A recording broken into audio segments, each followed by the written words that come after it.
Hello everyone, तो स्वागत है आपका जुजुत्सु काइसेन सीजन 2 के एपिसोड नंबर 4 एक्सप्लेनेशन वीडियो में। और अगर आपने इसके पहले के एक्सप्लेनेशन वीडियो नहीं देखे हैं तो लिंक आपको डिस्क्रिप्शन में मिल जाएगा। तो इसी के साथ बिना कोई टाइम वेस्ट किए चलिए वीडियो को शुरू करते हैं। वीडियो की शुरुआत में हम देखते हैं कि गेटो अपने कर्स रेनबो ड्रैगन की मदद से तोजी पर हमला कर देता है और तोजी भी इस ड्रैगन से लड़ने में काफी बिजी हो जाता है, पर फिर भी इसके बावजूद वो गेटो पर 3 बुलेट फायर करने में कामयाब होता है, जो कि बिल्कुल सही निशाने पर थे। पर गेटो भी काफी तेज होता है और वो अपने कर्स स्पिरिट की मदद से उस हमले को ब्लॉक कर देता है। इसके बाद हम देखते हैं कि तोजी उस ड्रैगन से लड़ते लड़ते काफी दूर चला गया था, तो गेटो उसके पीछे जाता है और वो ये देख के हैरान हो जाता है कि उस कर्स के हमले से तोजी बच गया था और बिल्कुल सही सलामत गेटो के सामने खड़ा था। फिर तोजी गेटो को एक्सप्लेन करने लगता है कि वो जुजुत्सु हाई के अंदर कैसे आया। वो बताता है कि जुजुत्सु हाई के बैरियर्स बस उसे छिपाने का काम करते हैं, तो अगर किसी को गेट्स की लोकेशन पहले से पता है तो बैरियर्स को पार करके अंदर आने में उसे कोई खास दिक्कत का सामना नहीं करना पड़ेगा। साल के इस टाइम ज्यादातर सॉर्सरर्स काफी बिजी होते हैं और जुजुत्सु हाई में हर तरफ फ्लाई हेड्स के झुंड मंडराते रहते हैं, जिनसे निपटने के लिए जुजुत्सु हाई वाले लोग काफी बिजी होते हैं। अब क्योंकि तोजी के अंदर कोई भी कर्स स्पिरिट नहीं है तो वो इन लोगों के लिए बिल्कुल इनविजिबल है, पर अगर वो अपने साथ कोई कर्स टूल लाएगा तो उस कर्स टूल की एनर्जी की वजह से वो डिटेक्ट हो सकता है और इसीलिए वो अपने साथ एक ऐसे कर्स स्पिरिट को रखता है जो कि अपने मुंह में उन कर्स टूल्स को स्टोर कर सके और फिर वो उस कर्स स्पिरिट को छुपाने के लिए उसे इतना छोटा कर देता है कि वो उससे निगल सके। अब क्योंकि उसके अंदर के ऑर्गन्स भी इनविजिबल हैं तो उस कर्स स्पिरिट की एनर्जी का कोई पता नहीं लगा पाता और इसी तरह तोजी अंदर आया था और अंदर आते ही उसने सबसे पहले गोजो पर हमला किया। वो बताता है कि अगर वो चाहता तो वो पहले रिको को भी मार सकता था, पर वो गोजो के 6 आई से डिटेक्ट होने का खतरा नहीं उठाना चाहता था। गेटो अब तक समझ गया था कि तोजी हेवनली रिस्ट्रिक्शन के साथ पैदा हुआ है और अपनी टेक्निक के बारे में बताने पर उसकी पावर्स और बढ़ती जाएंगी, इसलिए गेटो उसे चुप होने को बोलता है और पूछता है कि उसे टॉम्ब ऑफ द स्टार के गेट का पता कैसे चला, क्योंकि उन लोगों ने वहां पर पीछे कोई भी निशान नहीं छोड़े होते। तोजी कहता है कि एक इंसानी बॉडी अपने पीछे काफी निशान छोड़ जाती है, जैसे कि फुटप्रिंट्स और स्मेल, और हेवनली रिस्ट्रिक्शन की वजह से मैं उसके सेंसेस एक आम इंसान से काफी ज्यादा तेज थे। गेटो तोजी से मितात्सु के बारे में पूछता है, जिस पर वो बोलता है कि हाँ वो उसे मिली थी पर शायद अब तक वो मर चुकी होगी। ये सुनकर गेटो का दिमाग खराब हो जाता है और वो एक बार फिर से अपने कर्स स्पिरिट रेनबो ड्रैगन की मदद से उस पर हमला करने लगता है। तोजी उसके हमले से लास्ट मोमेंट पर बच निकलता है, पर गेटो उस पर लगातार हमला करता ही रहता है। जिन सबसे बचते हुए तोजी रेनबो ड्रैगन कर्स को अपनी कटाना की मदद से चीर देता है और गेटो ये देखकर शॉक हो जाता है, क्योंकि रेनबो ड्रैगन की स्किन बहुत हार्ड थी। और हम देखते हैं कि जिस प्लेटफॉर्म पर वो दोनों खड़े होते हैं लड़ाई की वजह से वो टूट जाता है और नीचे गिरने लगता है। तभी गेटो की दूसरी कर्स तोजी पर अटैक करती है, जो कि देखने में काफी डरावनी लग रही होती है। वो तोजी से पूछती है कि क्या वो सुंदर है, और तोजी समझ जाता है कि इस कर्स ने उसे एक सिंपल डोमेन में फंसा लिया है और जब तक वो उसके क्वेश्चंस का आंसर नहीं देता है वो यहीं फंसा रहेगा। तोजी कहता है कि नहीं, वो उसके टाइप की नहीं है और हम देखते हैं कि तोजी के कान और बाल कटने लगते हैं, क्योंकि शायद उस कर्स स्पिरिट को तोजी का आंसर पसंद नहीं आया था और वो उसे मारने ही वाली होती है कि तभी तोजी एक स्वॉर्ड की मदद से उस पूरे डोमेन को ही काट कर रख देता है और साथ ही उस स्पिरिट को भी मार देता है। अब गेटो उसके पीछे आ जाता है और उसके कंधे पर बैठे हुए कर्स को एब्जॉर्ब करने की कोशिश करने लगता है। उसे लगा था कि ये कर्स ज्यादा स्ट्रांग नहीं होगी और वो जबरदस्ती इसे एब्जॉर्ब कर लेगा, पर कर्स ने गेटो को रेजिस्ट कर दिया था। और इसके बाद हम देखते हैं कि तोजी एक तलवार की मदद से गेटो पर हमला करने लगता है। उसने गेटो को बुरी तरीके से मार दिया होता है और उसके चेस्ट को काट दिया होता है। फिर वो पूरी जगह जहां पर वो दोनों लड़ रहे थे वो जमीन पर गिर जाती है। यहाँ पर हम देखते हैं कि गेटो की हालत बहुत खराब होती है और तोजी उसके पास आकर कहता है कि अगर गेटो एक शिकिगामी यूजर होता तो तोजी उसे आराम से मार देता, पर क्योंकि उसकी टेक्निक कर्स मैनिपुलेशन है तो पता नहीं उसके मरने के बाद उन कर्सेस का क्या होगा जिसे उसने एब्जॉर्ब किया है। ये भी हो सकता है कि वो सब तोजी पर हमला कर दें और इस समय वो खुद के लिए कोई और मुसीबत क्रिएट नहीं करना चाहता है।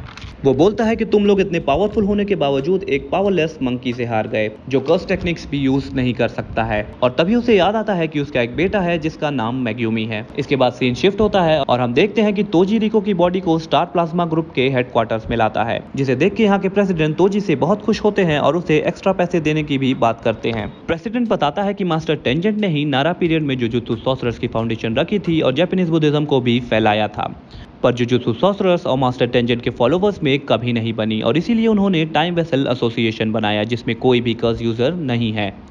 एसोसिएशन के मेंबर्स ये नहीं चाहते थे कि टेंजेंट किसी अपवित्र इंसान से मर्ज हो जाए और इसीलिए उन्होंने तोजी को हायर किया ताकि वो वेसल यानी कि रिको को मार दें और फिर चाहे उसका जो भी अंजाम हो वो भुगतने के लिए तैयार हैं, चाहे मास्टर टेंजेंट खुद पर कंट्रोल खोकर ह्यूमैनिटी के लिए दुश्मन ही क्यों ना बन जाए। ये सब बातें सुनकर तोजी को लगता है कि प्रेसिडेंट पागल है। इसके बाद प्रेसिडेंट रिको की बॉडी को लेकर वहां से जाने लगता है। फिर तोजी और कॉन्ग दोनों भी हेडक्वार्टर से बाहर आ जाते हैं और यहाँ पर हमें पता चलता है कि मितासो को तोजी ने ही किडनैप किया था और कॉन्ग से कहा था कि उसे कहीं दूर ले जाकर मार दे, पर कॉन्ग ने उसे ओकिनावा लाकर रेस्क्यू होने दिया ताकि गेटो और गोजो उसे बचा ले और उनकी सारी फिक्र खत्म हो जाए। और जैसा कि हम देख सकते हैं कि सब उनके प्लान के हिसाब से ही हुआ था। इसके बाद तोजी कॉन्ग से पूछता है कि वो मितासो को ओकिनावा ले कैसे आए, क्योंकि पब्लिक ट्रांसपोर्ट में तो बहुत खतरा था। कॉन्ग उसे बताता है कि उनके प्रेसिडेंट के पास एक प्राइवेट जेट है जिससे वो मितासो को वहां ले जाने में कामयाब रहे। तोजी कॉन्ग से किसी महंगे रेस्टोरेंट में चलकर खाना खाने के लिए बोलता है, जिस पर कॉन्ग उसे मना कर देता है और बोलता है कि अब वो तोजी से सीधे दूसरे काम के टाइम पे मिलेगा या फिर मरने के बाद नर्क में, और कॉन्ग वहां से चला जाता है। अब तोजी भी वहां से जाने ही वाला होता है कि तभी वो अपने सामने गोजो को खड़ा देखता है। तोजी ये देखकर काफी हैरान था कि गोजो अभी तक जिंदा कैसे है। गोजो उसे बताता है कि जैसे ही तोजी ने उसके गले पर पहला वार किया, वो सब कुछ छोड़कर रिवर्स कर्स टेक्निक को एक्टिवेट करने पर फोकस करने लगा, जो कि काम कर गया और वो पूरी तरीके से हील हो गया। तोजी ने बस एक ही गलती की थी और वो थी कि उसने गोजो का सर उसकी बॉडी से अलग नहीं किया था। यहाँ पर हम देखते हैं कि रिवर्स कर्स टेक्निक और लिमिटलेस को एक साथ यूज करने से गोजो की पर्सनालिटी पहले से काफी बदल गई होती है। उसका मन काफी शांत होता है और उसके सेंसेस बहुत तेज हो गए होते हैं। वो अपने आसपास की हर चीज को फील कर पा रहा होता है और उसे इन सब में बड़ा मजा आ रहा होता है। गोजो एक बार फिर से अपना इन्वर्टेड स्पीयर निकालता है और बोलता है कि लड़ाई तो अभी शुरू हुई है,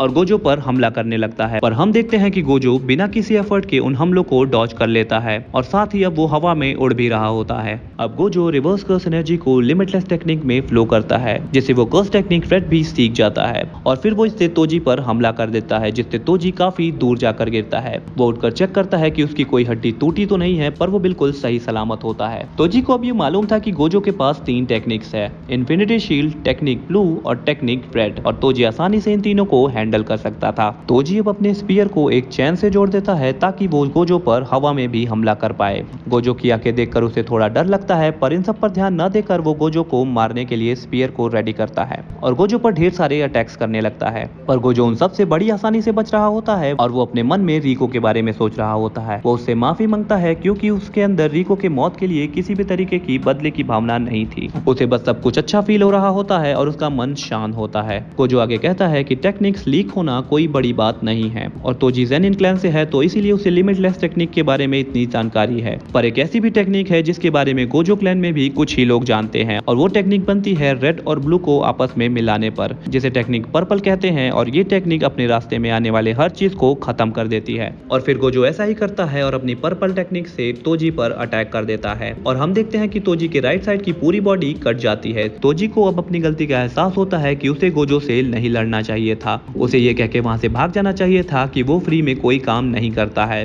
पर तोजी गोजो को हराना चाहता था, वो उन्हें बताना चाहता था कि वो कितना काबिल है। अब गोजो तोजी के पास आता है और उससे उसके आखिरी शब्द पूछता है, जिस पर तोजी बोलता है कि उसके बेटे मेगुमी को 2-3 साल में ज़ेनिन क्लैन को बेच दिया जाएगा और इसके बाद वो मर जाता है। इसके बाद हम देखते हैं गेटो को, जो कि ठीक हो चुका होता है और भागते हुए टाइम वेसल एसोसिएशन की हेडक्वार्टर्स की तरफ जा रहा होता है। वही रास्ते में उसे तोजी का वो कर्ज मिलता है जो कि काफी घायल था। गेटो जब हेडक्वार्टर्स के अंदर पहुंचता है तब वो देखता है कि गोजो ने रिको की बॉडी को अपने हाथों में उठाया हुआ है और वहां पर ढेर सारी लोगों की भीड़ है जो कि रिको के मरने पर तालियां बजा रहे थे और इस बात का जश्न मना रहे थे। गेटो ने गोजो से बताया कि शोको ने उसे हील कर दिया था, जिसके बाद वो तुरंत यहाँ चला आया। यहाँ गेटो को भी ये फील हो रहा होता है कि गोजो अब पहले से बदल गया है। वो गोजो से यहाँ से चलने को बोलता है। फिर गोजो उससे पूछता है कि क्या वो यहाँ खड़े सभी लोगों को मार दे, क्योंकि उसे कुछ भी करने का मन नहीं कर रहा था। जिस पर गेटो बोलता है कि इसका कोई मतलब नहीं है, ये सब लोग तो फॉलोवर्स हैं और जिन्होंने ये सब किया है वो तो पहले ही यहाँ से भाग चुके हैं और जो काम उन्होंने किया है उससे टाइम वेसल एसोसिएशन जल्द ही बंद हो जाएगा। गोजो कहता है कि हर चीज का मतलब हो ये जरूरी नहीं, और इतना कह के वो यहाँ से चला जाता है। गेटो उससे बोलता है कि मतलब होना जरूरी है और खासकर जुजुत्सु सॉर्सरर्स के लिए। और हम देखते हैं कि ये एपिसोड यहीं पर खत्म हो जाता है।